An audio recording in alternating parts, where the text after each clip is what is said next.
Hi there, you're listening to Unnatural Selection, the show about newsy type stuff and things. My name is George.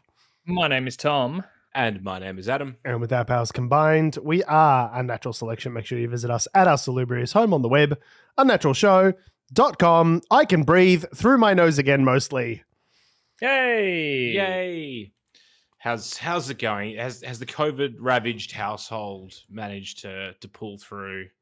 And my wife and thrive? 9-month-old son were more or less fine, which made me feel as though I was like making too big of a deal out of it. It was like, no, I was like properly sick, babe. Like, no, it was like for real sick. Like, you got a bit sick, but I got like really sick. So it's like, you don't understand how sick I get. Some might say you were fully sick. As fully sick as Ian Thorpe. I was, in fact, 100% sick. So yes, no, we've recovered nicely. Thank you for asking. Speaking of someone who is unable to recover nicely from being a shithead, Peter Dutton. You might have heard that Peter Dutton posted his, made a budget reply speech, which is customary for the leader of the opposition to do. Of course, but no one watches. No one. I mean, few people watch the budget. Even fewer watch the reply to the budget, especially when the reply to the budget is being voiced by the psychotic turtle himself, Peter Dutton. So, like, this might be like we are actively repelling viewers to the podcast right now. But I thought I might play just the first couple of minutes of Peter Dutton's opposition reply so I can call him a fucking idiot. Because if you haven't heard the words that he said, then it just seems mean-spirited, me calling him a dipstick.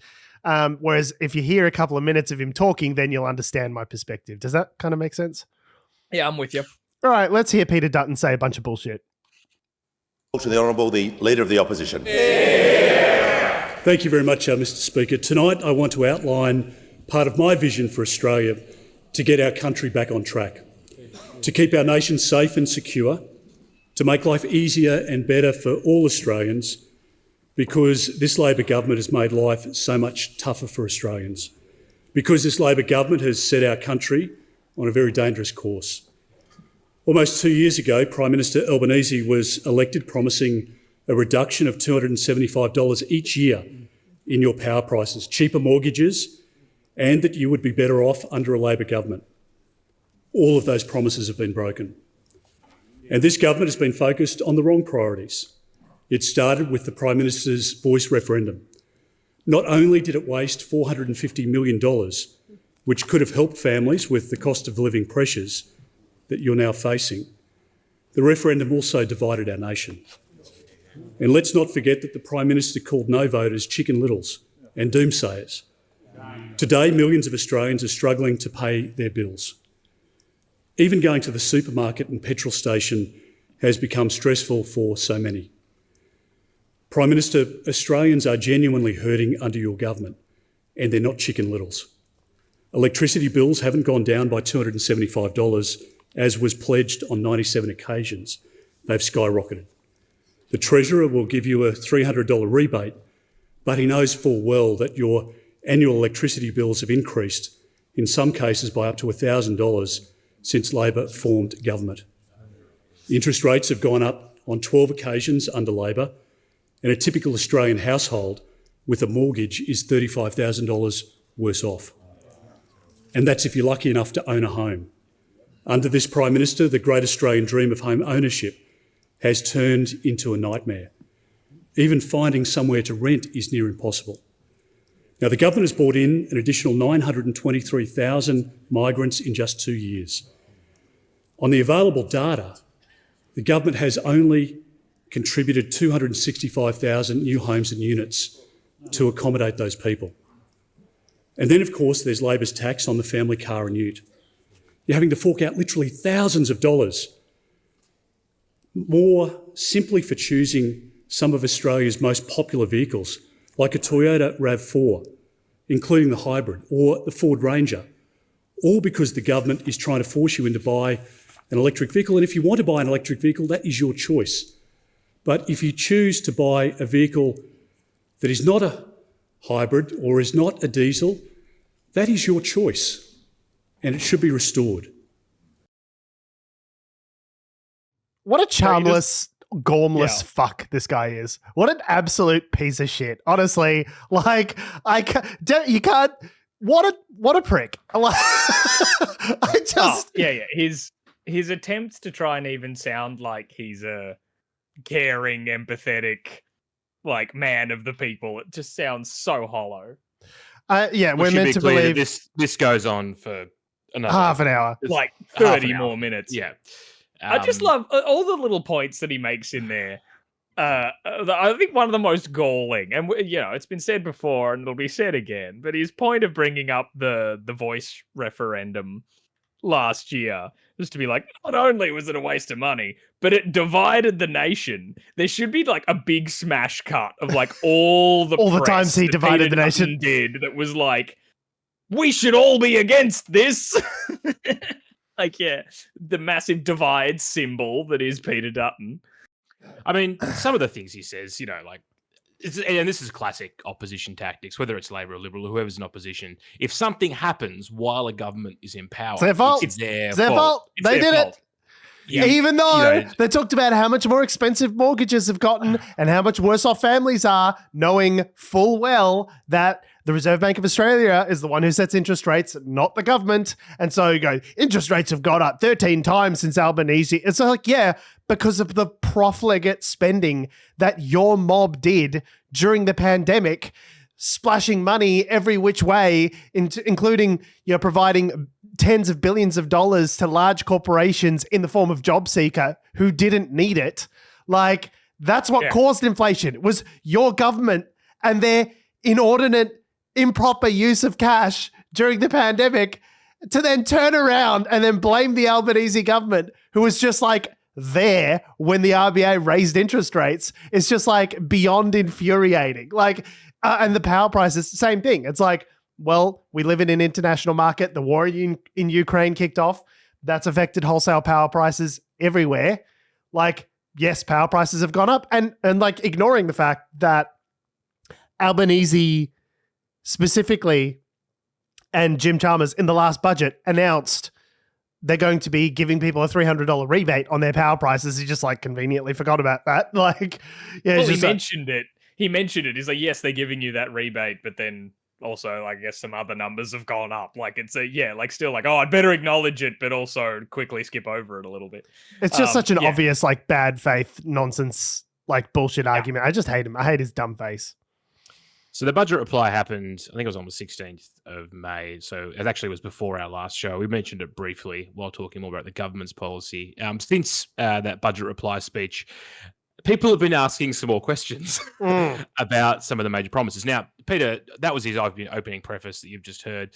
He goes on to basically say that outline the key positions of the coalition.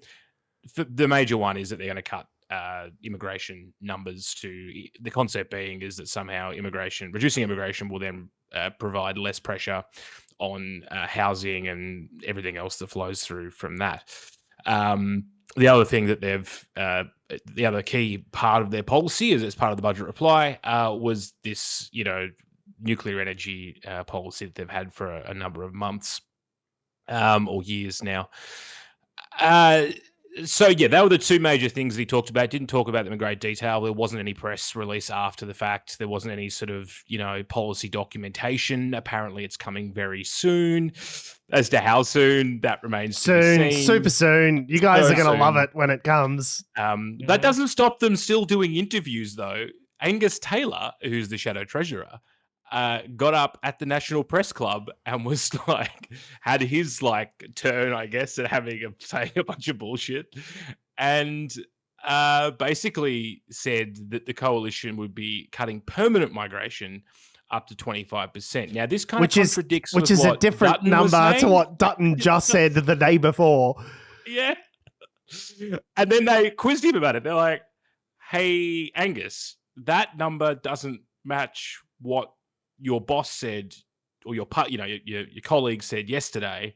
And he goes, oh yeah, no, it's basically it. And then they're like, are you making policy on the run? No, definitely not.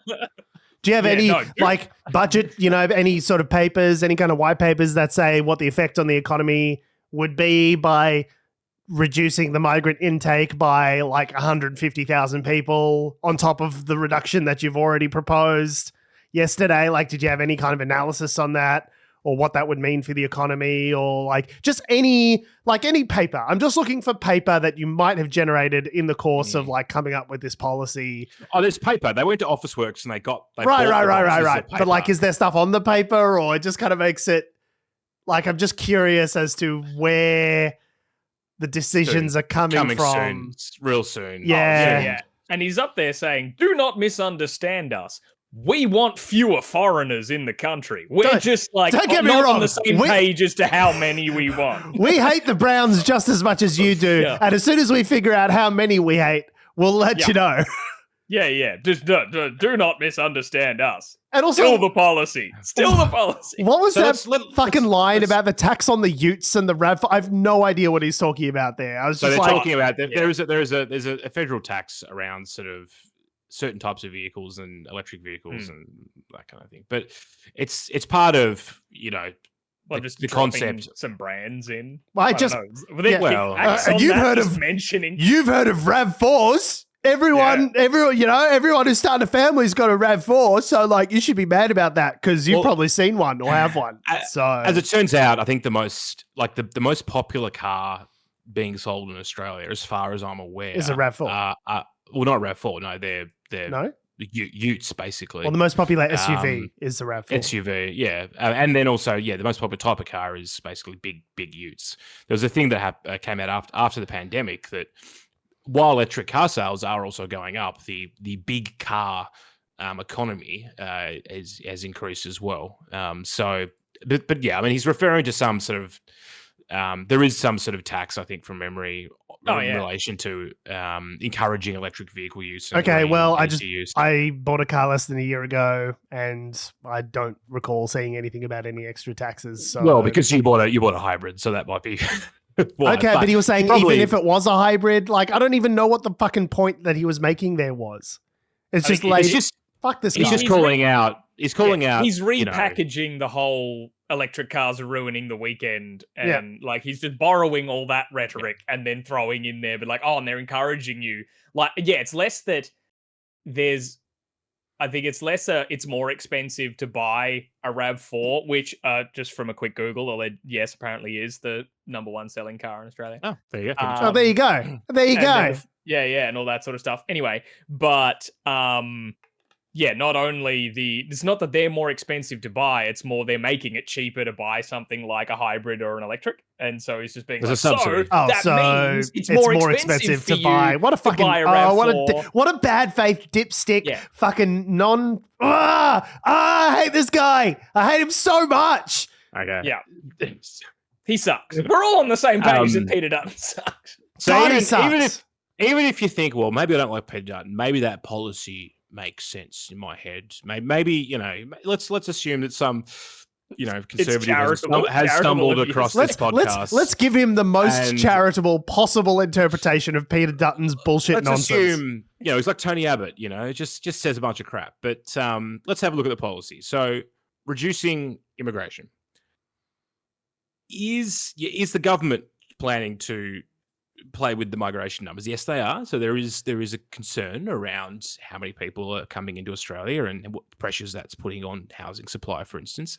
But at the same time, we also have critical shortages in several different industries, which are contributing to inflation. Yes. The second thing is that, we've talked about this last week. There is over time, there will be demographic decline in Australia. And, if you want to keep tax revenues going, you need to have young families and young workers. Either we all got to start dropping hot cummy loads daily, okay, or we need to keep the migration numbers up. And Australia in particular has got like a skilled migration scheme where the migrants that we accept are either people studying to fill particular critical skill shortage industries, or people who are coming pre-qualified from other countries to come to Australia to fill those. So it's like someone who's an engineer or, someone who works in construction and has specific skills goes to the front of the line, gets their visa in months, not years.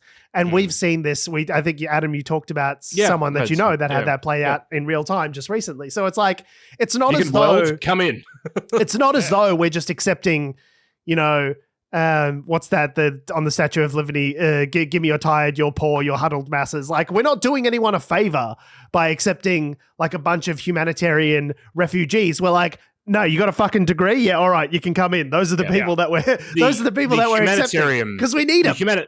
The humanitarian intake is roughly the same as it was, as far as I'm aware, under the coalition. It might have gone up slightly, but it hasn't like blown out of proportion. It's not like we're letting in the depths of the third world or anything like that. It's the migration policy is a lever which both governments have used to play with key economic indicators for the last 20 years. It's the only reason why our economy is currently in the black, is because we keep adding people. Like, that's the only thing. There's no growth happening in Australia. We don't build anything. We don't make anything anymore. We dig stuff out of the ground and we send it elsewhere. Our growth is primarily in services, and it's primarily because there's more people coming to serve. Like, that is the only reason the Australian economy is still chugging along. And they're like, you know what we need less of?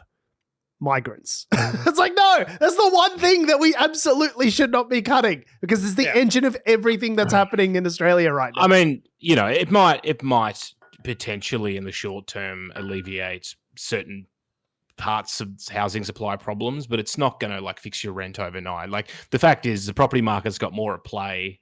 There's more at play in the property market, more vested interest in the property market than just people coming into the country. It's a very simplistic way of looking at it. It's also just the loudest dog whistle. Yeah, right. 100%. Because 100%. where you can be like you can be talking about the numbers and the economic impacts till the cows come home, but just being able to just sprinkle in a little, we need fewer migrants. We'll just get certain certain Sky News dads just sitting, leaning forward like they're ready to, like, oh, FIFA's getting serious. Lean forward a little in the chair to be like, go on. There's just a bunch of LNP voters just hard as rocks. It's our version of the Mexican caravan. That's all it is. They're like, the scary Browns are coming to take your jobs and take your houses. And doesn't that necessarily mean that they'd actually be contributing to economic growth and becoming good tax-paying citizens? Isn't that exactly what we want? No, the Browns are coming.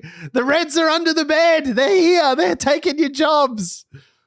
It's the same sort of stuff that Howard capitalised on in Pauline Hanson's first stint in Parliament, and it's classic LNP, as you said, Tom, dog whistling. Yeah, and since those announcements with conflicting numbers, there still has not been any detail from the coalition as to what, how, why, any information as to what that would entail. The second part of it, as we mentioned, is nuclear. The government wants to transition. So get this, right? So the government wants to transition basically replace all our coal-fired plants with nuclear, right? So they don't want to get rid of renewables entirely. You're saying, sorry, the opposition is proposing nuclear. Yes. Yeah, you said the government. Nuclear. Did I? Oh, Yeah. okay. So the opposition is proposing, that we will replace basically all coal-fired power plants with nuclear power plants. They were talking about small modular reactors at one point. Now Barnaby Joyce said down at the IGA, everyone's talking about small modular nuclear reactors. Do you think maybe that they're talking about like Sabrina Carpenter's espresso or like Taylor Swift? Apparently not. Apparently not. What they are talking about at the IGA, according to Barnaby Joyce, is small modular nuclear reactors. That's what people care about. Okay? I know that's where I go to discuss my favorite kind of nuclear reactor. Right down to the local IGA. Just in the cheese section there, right next to there's a little spot you can stand in. And there's a microphone that picks up your thoughts and feelings. Just wondering what would be coming out of my brain if whenever, like, I don't know, I peruse the cheese section frequently. So I would wonder what little tidbits it would be picking up from my brain whenever I walk past there. Like, is that blue creamy enough? Did I remember to turn the stove on? Why is this brie $47? What's going on, Woolies? Yeah, what the going fuck, on guys? Here? Jarlsberg, are you flirting with me again? Oh, And then the one.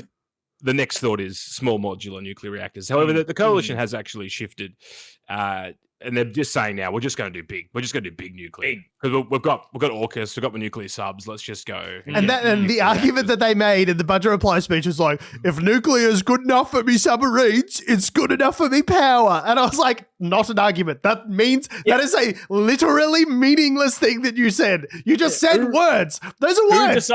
Who decided nuclear was good enough for the submarines, Peter? But like, you guys. None of that decided. None of that means anything. Like, why would the use of nuclear submarines therefore make nuclear power on the Australian mainland a good idea? Like, either it's a good idea or it's not. Its utility in submarines is literally meaningless. That is the most useless. It's like you just vomit. It's brain vomit. It means nothing. That's a nothing thing you said.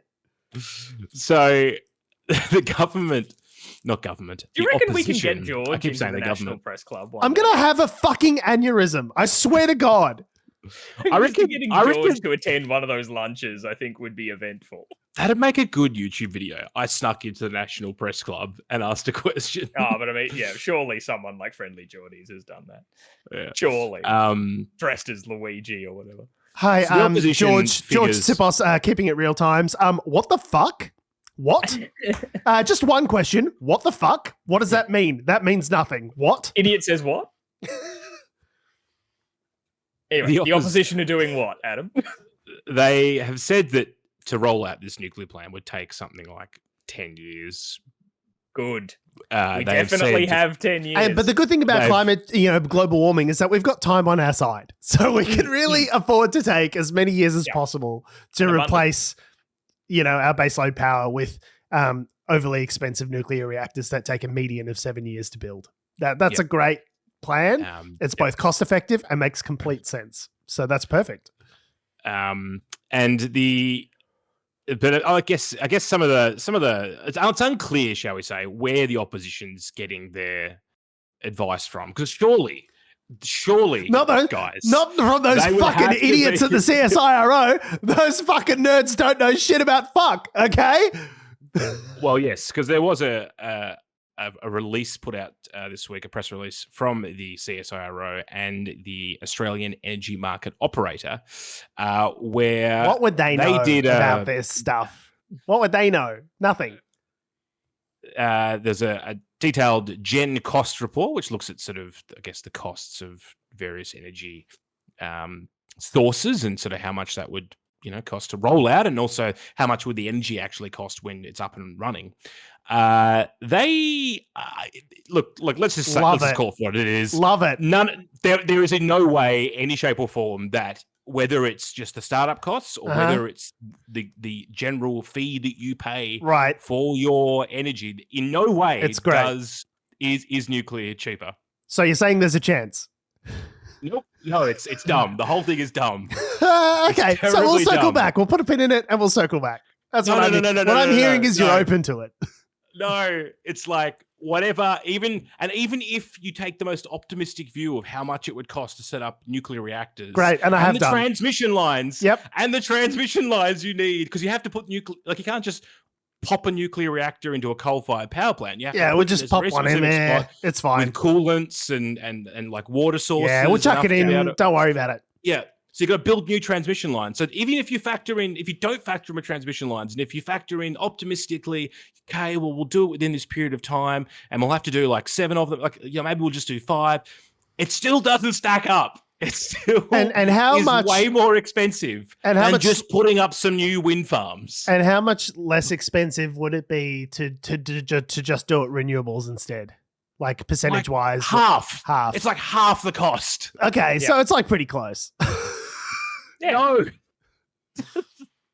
So what you're saying is nuclear. That's what I'm hearing, because that's what I heard, and so that's what I'm hearing out of my own mouth. So So what George is parodying here is the coalition's response when people pointed out to them that the CSIRO and the AEMO said that this is a dumb idea.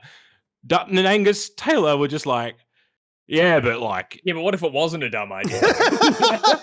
That's the kind of lateral thinking that we need in a future LNP government. Is like, yes, all the blah, blah, blah, blah experts tell us it's a bad idea, it's going to cost twice as much. But what if, instead of being a dumb fucking idea, it wasn't a dumb fucking idea? Have you thought about that? Think about that? Yeah, think outside the box.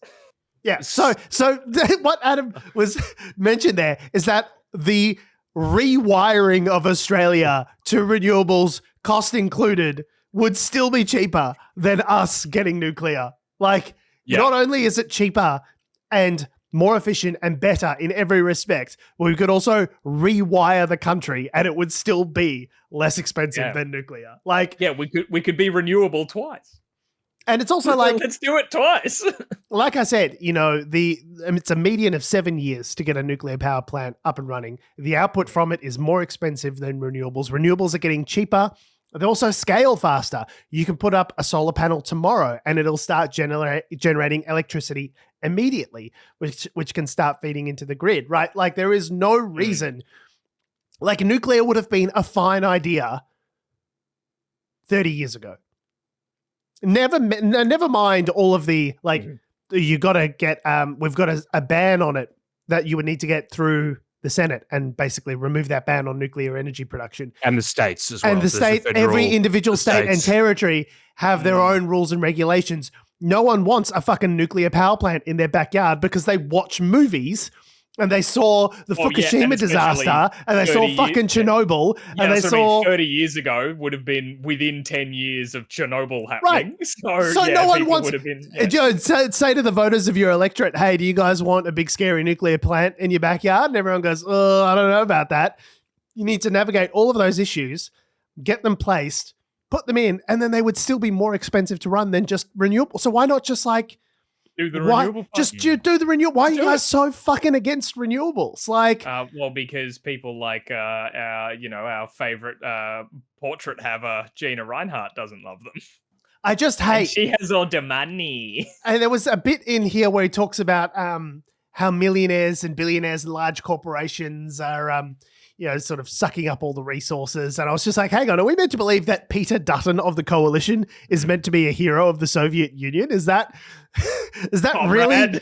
He goes, small business owners like myself. I was like, mate, you're a multi-million-dollar property investor who also is opposition leader. Like, you're not some like small business owner and like, oh, me, little Queensland cop. Hang on, did Peter Dutton actually say small business owner? What small business does he claim to own? I don't know. He didn't mention it in the speech. I don't know if he's had a small shop. So yeah, just like Pauline Hanson, right? I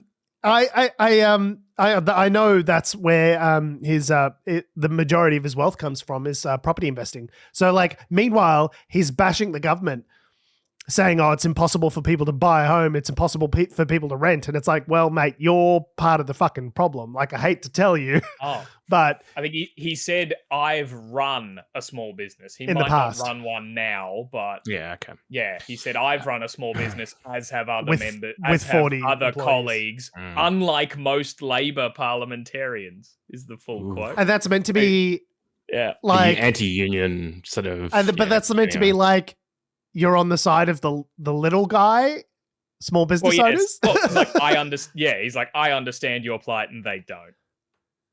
Fuck this guy, man. This is also in contradiction. Like a couple of years ago, I remember Scott Morrison was too much fanfare, was talking about the concept of green hydrogen as part of the energy mix, and you just chuck the green in front of it, clean coal. Yeah, and using that as could we have green coal? Ooh. The concept was that they would basically use whatever existing gas-fired plants that they have, and then transition them to hydrogen after a period of time. And you can also do other things with it to help with steel and yada yada yada. But like this was like 2 years ago from Scott Morrison, and now they've just gone, nah, fuck it. It's Well, let's just abandon any sort of Because it was a the bad hydrogen faith. thing. Because it was a bad faith argument from the start. They never gave a fuck about green. They never gave a fuck about renewable. We all know that half of them still don't even fucking privately acknowledge that climate change is a thing. So they're sitting there behind closed doors being like, okay, we know it's not like publicly palatable to be anti, global warming conspiracy theory. This isn't happening anymore. But we can slow roll it. We can say, we can't say the evidence isn't in anymore because like public opinion has like overwhelmingly shifted on that topic. But we can say, okay, well, let's slow roll the renewables. That's nuclear. Let's sustainable. Let's look at gas. Let's look at gas powered recovery. Like, it still comes from the position of we don't acknowledge the reality of the scale of the undertaking that needs to happen if we actually want to combat global warming. We're just going to deny that, and we're going to slow roll it at every step. Like we've gone past the place where they can just deny it exists, but they can still gum up the works, which is what they're doing. And the whole thing is a bad faith argument. They don't actually fucking believe anything because they don't have any fucking principles. I do wonder, like, what the process is. It's all every single policy that they've part of Dutton's budget reply was, as Tom said, it's just classic coalition rhetoric, policy, conservative. I feel like saying, what have you guys been doing? Like, is this what you've been working on the whole time? Like, that you've been in shadow government for the last 2 years? Like, this is it? You haven't even got fucking you didn't get a paper from a fucking conservative think tank that you could turn around and point to and go, this is our policy proposal. Like, what have you been doing? Like, what have you been up to? Yeah, they're just going to try the same thing over and over again until it works again. The electric vehicles are the Labor's trying to ruin your weekend with electric utes. Did we try that? Is that still good? I love we've been shitting on the coalition for all their energy policy sort of stuff. I feel the Labor one's not that much better either, particularly since the courts ruled that Tanya Plibersek doesn't have to give a shit about the environment when making any of her decisions as the environment minister. Yeah. But at least like whilst Labor's response is like weak sauce and not enough, at least I feel confident that they acknowledge the reality of climate change. You ever got Matt Canavan, rubbing coal on his face and jerking off with a fucking. I just at least Labor acknowledges the reality of climate change and that something needs to be done about it. Are they doing enough about it? No, but no. Them's the breaks, right? Like, baby steps. Yeah. Speaking of conservative, hypocrisy. Nikki Haley has been back in the public light this week after she basically suspended her campaign several weeks ago for the Republican nomination. Yeah. And she said on Wednesday that she will, in fact, be voting for Donald Trump.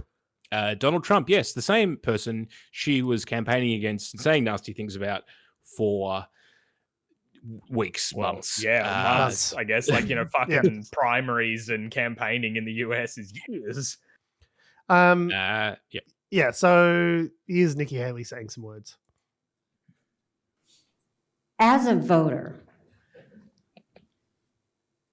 I put my priorities on a president who's going to have the backs of our allies and hold our enemies to account, who would secure the border, no more excuses, a president who would support capitalism and freedom, a president who understands we need less debt, not more debt. Trump has not been perfect on these policies. I've made that clear many, many times. But Biden has been a catastrophe. So I will be voting for Trump. Having said that, I stand by what I said in my suspension speech.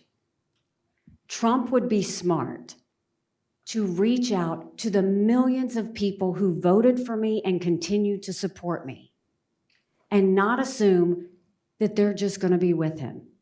And I genuinely hope he does that. Well, but they might. fucking be with him now because the people who supported you and continue to support you have just heard you say who you're supporting, and if they follow your support, then they will support him, and he doesn't have to do shit, Nikki. I hate I these love it when spineless. she was like, Donald this- Trump has been terrible on these issues. I'm gonna vote for him. End of sentence. Yeah. Should have been the end of the end. sentence. It's interesting as well. I mean, she does have a good point, because one of the key strategies the Biden campaign has is to go after disaffected Nikki Haley voters. And she, when she says continues to support, by the way, there has been a couple of primaries still wrapping up where They're still voting for her. they can still vote for it because she's still on the ballot, but her campaign is suspended. Yeah. So literally throwing your vote away. I just can't. I can't, like, how much of a craven fucking coward do you have to be after everything Donald Trump has said about you, the lies, the vitriol, to be like, yeah, he's a piece of shit, but I'm still going to vote for him. Like, Biden's a catastrophe. Piece of shit, like, but he's what? our piece of shit. It's like you're still wrong-headed enough on the issues, to really think that Donald Trump would be a better president than Joe Biden, even with all of the months worth of things that you were railing against Donald Trump for. Like, I cannot, it really is just like, well, I need to continue to be part of the Republican establishment, and the Republican establishment is Donald Trump. So, and also hopefully not get killed by his crazy supporters. Yeah, hopefully I don't get hanged at the next fucking insurrection. So I guess I'm voting for him. He literally called her bird brain, like, repetitively. He said a bunch of insulting, repeatedly, rather. racist, shitty things about her. Like, the guy, there is no scraping the bottom of the barrel with Donald Trump. There is an infinite bottom to his barrel. Yeah, he himself is the barrel. You can't scrape the bottom of yourself. Meanwhile, the criminal trial is still ongoing in New York with Donald Trump. I don't know. He's still what the sleeping latest and on that is. farting through it, allegedly. Yeah, no resolution there yet. Yeah. It's insane. We live in some weird paradigm reality. Like if you went back 30, 40 years and you got a bunch of like comedy writers together and you're like, what's the most fucked up situation you could imagine? Like what's the most like dystopian future you could imagine where a president somehow, like, against all odds, is somehow still becoming, people still vote for him. Yeah, they did it in Back to the Future too, where Biff Tannen, based on Donald Trump, becomes the president. That was the darkest timeline. Like, we already did that. Guy in the world or whatever. And The Simpsons did it too, in a throwaway line when Lisa's president in the future. She goes, all right, we've now inherited a big budget crunch thanks to President Trump. It's just like a throwaway line. Like, they all predicted, like, wouldn't the insane bullshit future be this cunt? Yeah, it's a laugh line. Yeah. And it happened. It's I just don't like these. I just don't understand the spineless fucking amoeba Republicans that will stack up behind that continue after, fucking after the hang Mike Pence stuff, after the bombing the hurricanes, after the fucking not accepting the results of the election, after the insurrection. There's still every single fucking major Republican figure, except for like Mitt Romney and Liz Cheney, who got kicked out, and Mitt Romney's leaving. Like, aside from those couple of people, every single other Republican is just like, he's my boy. Let's go. Trump 3.0, baby. Let's fucking go. Oh, yeah, it's exactly what you said. They want to, like, they're seeing it more as a, can I continue doing my job or not? Because, that's the future of the party. Even Scott Morrison, like, international people are sort of trying to cozy up with him. With his fucking book with the foreword written by Mike Pence that references Australia's strong relationship with America began in 1918 when they helped each other push the Nazis out of France. That's what? What? That's not, that doesn't work out. In his forward. And it's like, the Nazis didn't fucking exist in 1918. You what? Fuck. Like, what? Oh, yeah, it's crazy. It's a whole thing. I didn't share it to the I was talking more about Scott Morrison meeting Donald Trump and then doing a Twitter post and being like, that even though there's a bit of a pile-on happening with Donald Trump, I'm like, what? Oh, yeah. This pile-on where he's accused of rape, embezzlement, and all these other things. Yeah, the 4 sets of criminal charges. What a pile-on. Yeah, what a pile-on. Jesus. And Al Capone got a real pile-on. It was a very obvious play for like, Yes. please make me Well, ambassador. yeah. That's, Well, yeah, that's what I and got his- out of that. And Scott Morrison's book, whatever, his prayers for your own good or whatever the fuck it's called. Like the pull quote on the covers from Mike Pompeo, and the forward is written by Mike Pence. It's a clear like, hey, Americans who don't know who I am, How good? like me, please. How good must power be? It must be fucking incredible. Like, it must be like being powerful and being able to, I don't know, deploy armies and send people to kill people. It must be the best fucking drug. Like, the adrenochrome that you get from cracking those children's skulls and feasting on the goo inside with Hillary Clinton. It must feel so fucking good for you to debase yourself. I see these people like crack addicts. They're like, I'll suck your dick for vice president. Like, I'll do what you need, man. What you need. I'll do anything. Like that. It really is the same shit. You Certainly will is do an addiction. literally anything. It must feel so good to be powerful that you're willing to debase yourself on a national stage like this. Like, I thought House of Cards, the TV show with Kevin Spacey and Robin Wright, was kind of like, oh, this is a bit far fetched. And now I'm like, man, Frank Underwood seems kind of tame. He seems really tame. I think Donald Trump definitely would push a reporter in front of a moving train. Like, I definitely think that he has that in him for sure. If he could get away with it, he'd do it. And he probably would get away with it. He said it himself, right? I'd shoot someone on Fifth Avenue and then I can totally do it. Speaking of getting away with it, there has been a push from the International Criminal Court this week where they are seeking the arrest warrant of the Hamas leaders and also notably Benjamin Netanyahu, who's the Prime Minister of Israel.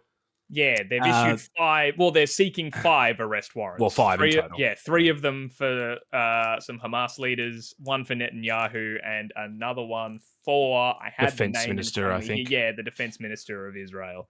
Yoav Gallant. Yeah. Yes. So, yeah, big deal. Not to be confused. So the International Criminal Court is different to the International Court of Justice, and the International Court of Justice were the ones that were you might remember that case that South Africa was bringing to civil proceeding of allegations of genocide that Israel was doing in Gaza. So the distinction is the International Criminal Court generally is applied to individuals and their actions, whereas the ICJ is more more like a civil court and suing states, states holding other states accountable in that, from that sort of perspective. So and they're seeking these arrest warrants for obviously different reasons for sort of each of them. Like the 3 Hamas leaders, they're seeking it over the killing and hostage taking from like October 7th and afterwards. But they're pursuing Netanyahu and the defense minister for I think the big one is using like starvation as a tactic of war, which is like a war crime. Like that is a war crime. Undisputably, absolutely what's happening. Like, they're not letting aid convoys into Gaza. They're telling them, civilians get out of this area because we're about to attack some Hamas people. And then they move to another area. They're like, we're going to attack that area as well. We're going to attack this one. And then you get to the city of Rafah near the border. And everyone's like, where do you want us to run to? They're like, anyway, tanks, go in. Kablamo, 40,000 people.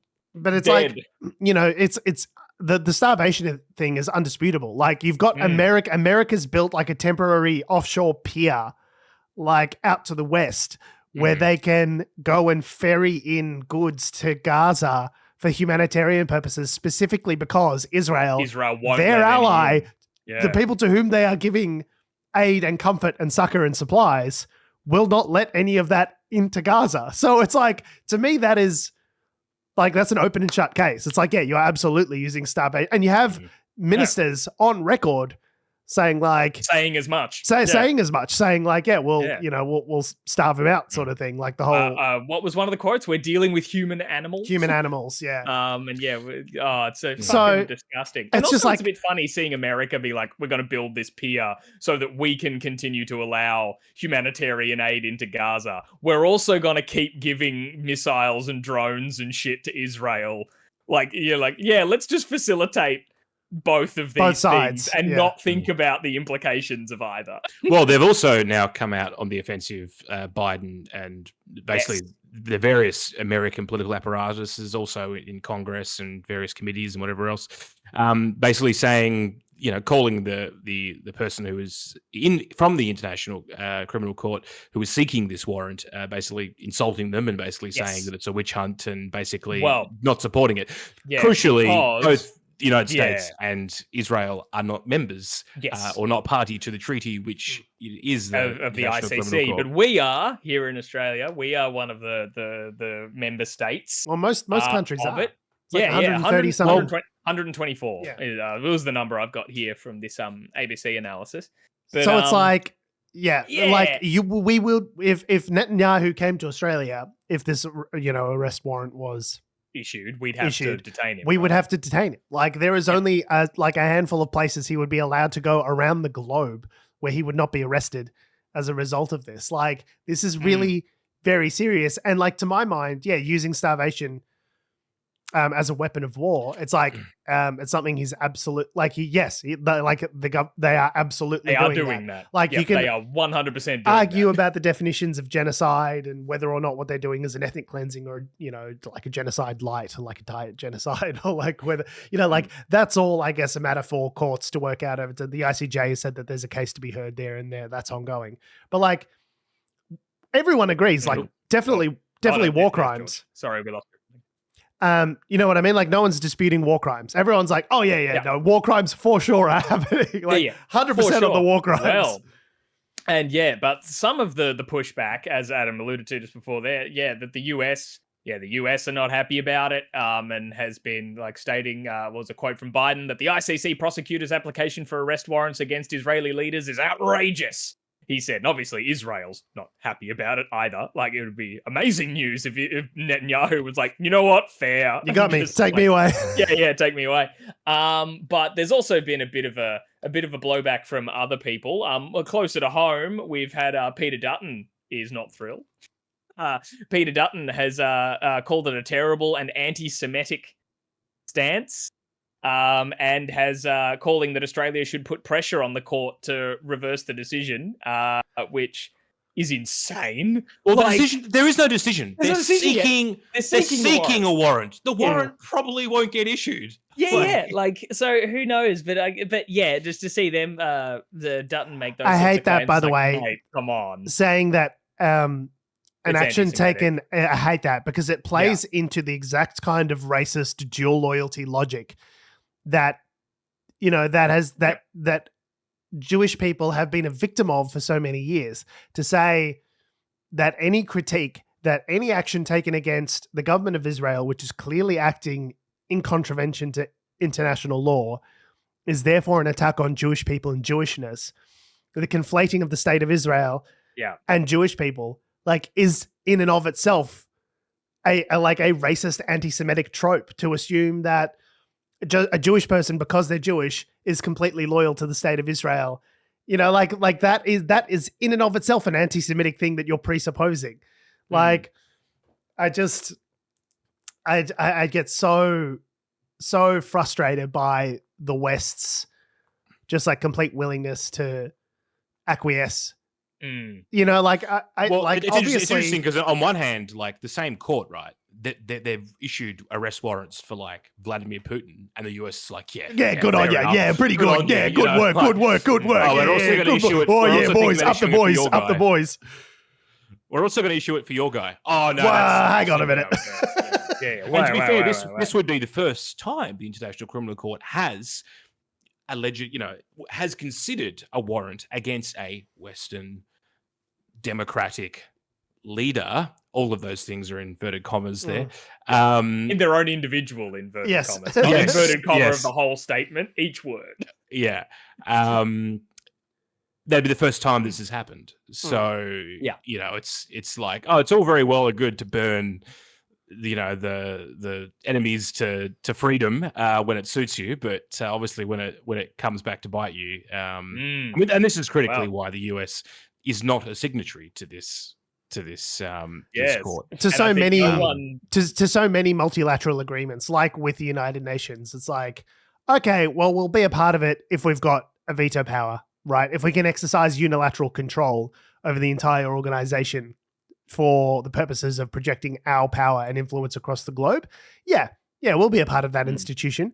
Does it come with a mechanism that means that we also would be accountable for the things that we do, just like every other country? Well, we're not going to join those. We're not going to sign those treaties. That would mean that America is held up to the same standards as every other single country in the world. No, not those ones. Those ones we reject, unless, of course, it benefits us to be part of them and shape them. But we're not going to agree to be held by them. Certainly not. I mean, no one, I think, said the quiet part louder this week than Lindsey Graham in the States when he made a speech to Congress against the idea of the ICC issuing an arrest warrant for Netanyahu, saying, if we let the ICC arrest Netanyahu, we're next. Yeah. What are they going to come after us for our war crimes? For Bush? Said it. For George Bush and Iraq and Afghanistan? Think of all the things we'd be culpable for, you idiots. Yeah, I love it. He just straight up said it. We're next. And we've committed so many war crimes. In the clip when he said it, like you can hear in the background people cheer when he said it. Yeah, we'd be next. Yeah, then people go, yeah, it's like, we're next. Like, as we should be. He's like, clap all you want, and then keeps saying whatever the fuck he's going to say. But yeah, just like, wow, Lindsay, that's not the win you think it is. Like, if you straight up say, if they arrest him for war crimes, they could arrest us for war crimes. But like, this is the whole Lindsay, have you done war crimes? Is that what have you done some war crimes? It's like when my laundry's done. It's like when John Bolton got on CNN, was like, and as someone who's done a bunch of coups, let me tell you about coups. Yeah, that's right. And then Jake Tapper was like, did you just fucking admit to doing coups on international television? It's like, have you done a coup? Like, yeah. No. What? I worked in the White House. You are. You've done a coup. It sounds like we're talking about drug taking as opposed to international political maneuvers. But I mean, nope. These are all things that have happened. Yeah, they all did coups when they experimented in college. Who amongst us doesn't do a couple of coups in college when you're experimenting? You're just figuring yourself out. But this is the whole reason that the Bretton Woods Agreement, after the Second World War, a bunch of nations came together and basically decided on what the international world order was going to look like. And America position themselves as the head of that. Yes, we're going to do the Marshall Plan. We're going to fix up Europe. We're going to establish these global networks of capital, and we're going to ensure the shipping security of all nations, not because, like, we love capitalism. We want everyone to be able to trade freely because, yay, capitalism, although that's definitely part of it. It's because America wanted to place itself at the center of the global web of commerce in order to exert America's influence, right? It is much easier to control the flows of capital, to control like how the global order plays out if everything is being traded in American dollars, if everything is done in accordance with America's needs, if America's the center of the universe and the undisputed good guy, then of course it's to America's benefit, to have all of those networks centered around them. It's not because they love the rules-based order, because as we've seen, as soon as something contravenes their interest with regards to the rule-based order, i.e. a potential arrest warrant for Netanyahu, all of a sudden the rules-based order doesn't mean jack shit. They don't give a fuck about the rules-based order if it's going to affect one of their mates. But, when it's Putin, it's really important that the rules-based order gets implemented because, it serves our interest. The moment it doesn't serve their interest, all of a sudden get fucked. Mm-hmm. Speaking of getting fucked, Rishi Sunak has called the next UK election, Rishi Sunak being the British Prime Minister. So we're looking, I think the election will be July 4th, and he announced it in the saddest possible way. Yeah. These are images for the history books. Like, these images are going to haunt him for the rest of his days. Just... anyway, show the clip. That's like... So here's Rishi Sunak calling an election for the 4th of July out the front of number 10 and just soaked to the bone. Like, just John Cusack holding up a boombox and say anything. You can even hear some music in the background. It's just everything about it is perfect. Just started raining. Now is the moment for Britain to choose its future.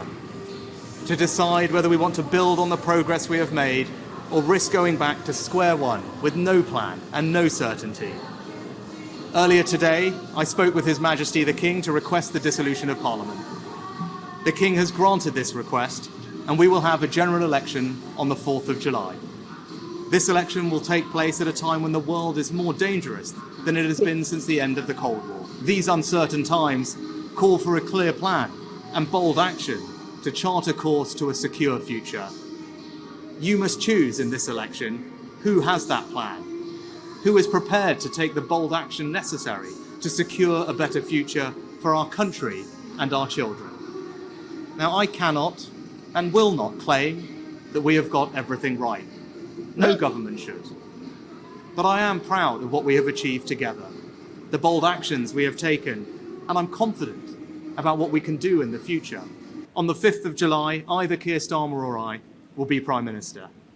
He has shown time and time again that he will take the easy way out and do anything to get power. If he was happy to abandon all the promises he made to become Labour leader once he got the job, how can you know that he won't do exactly the same thing if he were to become Prime Minister? He's so wet. He's so And just it continues to get wetter as the speech goes on. such a soggy boy. Umbrella. Just put like a gazebo up. Go to like Kmart, the British equivalent of Kmart, whatever that is, and just Head on down to get, like, Tesco. just put a thing above him. You wouldn't even see it in the picture. Well, just hand him an umbrella. I shit you not, the song that was playing behind him, I looked this up. It's Things Can Only Get Better by Dream. Were Perfect. they playing it, or was that like Who someone who's knows? nearby protesting? I don't know. I'm just imagining John Cusack with a boombox and Say Anything. Say, Rishi, I love you, Rishi, come back to me. And the eyes, his sad eyes, he's begging to be put out of his misery. Like, he's still like, please, Keir Starmer, just end it. Every moment I live is agony. Just put me out of my fucking misery. Just old yellow me politically. Just, I need to be put out of my misery, please. Just some of these pictures of him just like with the rain frozen, like capturing the raindrops frozen while he's Kind of hot. So Kind of hot. Not they're gonna lie. some amazing pictures. And then he just walks back inside afterwards. And you know that like the moment he got back in, he would have been like, bring me an umbrella. Like, what the fuck? Like, I had to keep my cool, but god damn it, people. And yeah, as a first policy announcement, we'll come out strongly, appeal to the youth. Labor, by the way, are like miles ahead in the polls, so they've obviously got to do something drastic. Labor's coming into it with a strong start in this instance. Strong start. Oh, they'll still So find try a way and- to fuck it up. Yeah. Try and sort of peel back that lead. They have announced that the best policy they could come up with was to reintroduce conscription for national service. This is for the those Tories. people who are 18. The Tories have very suggested. popular policy for cool. the youth. They fucking love being forced to go to war. History has shown. I think that's going to be a real winner with the youth. I think they're really going to love doing that. I think 18-year-olds would require to complete 1 year full-time military placement or volunteer 1 weekend a month in community service. Hard wow, pass. those are two very different. Yeah, I know, right? decisions. I think I'd probably take the community service. I I'll think be most people honest. probably would. Yeah, right. Given that there is a war with Russia on. So strong start there by the Tories and the Conservatives. And I'm sure they'll definitely make up the ground before the next election. You know, love a horse race. Yeah, it's going to be a sprint to the finish. Yep. I just don't understand why Sunak would announce this now. Is it literally just like they got some like vaguely not uninspiring economic numbers, and they're just like, all right, time to go. Like, this is as good as as it's going to get. It's not going to get any better. That is exactly their reason. Is this is as good as it's going to get? The longer we leave this, the worse it's going to get. Let's go now. I would have to assume though, like the longer you leave it, the more chances you give yourself of like potentially pulling something out of your ass. Like, it is real like evidence of like deep despondency in the Tory party for them to be like, okay, This is as good. Like, this is maximum good for the Tory party. It will not get better than this. The day they've also announced it is like middle of school holidays, so a bunch of people are going to be like away. So anyway, there's also this concept around sort of getting a good amount of voter turnout as well. I think it is compulsory in the UK, maybe for voting, but it's not. It's not. No, I don't Okay, think so I thought it was. just shoot yourselves in the foot. But yeah, anyway. So yeah. Well, speaking of shooting ourselves in the feet.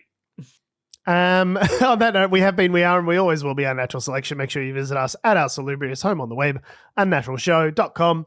Make sure you follow us on all the bullshit social medias that have, do, or ever will exist at our handle, Unnatural Show. That's Facebook, Twitter, YouTube, Instagram, and mother flipping TikTok. Make sure you follow me on the bad place at George Tsipos. You can follow me on Twitter at Tom D. Heath. And you can follow me to dinner because I have to go in the car right now to have a chicken parmigiana. Get out of here, you little scamp. Thanks for listening. Love your faces. We'll see you next week. Yeah, no compulsory voting in the UK. There you go. Yeah, right.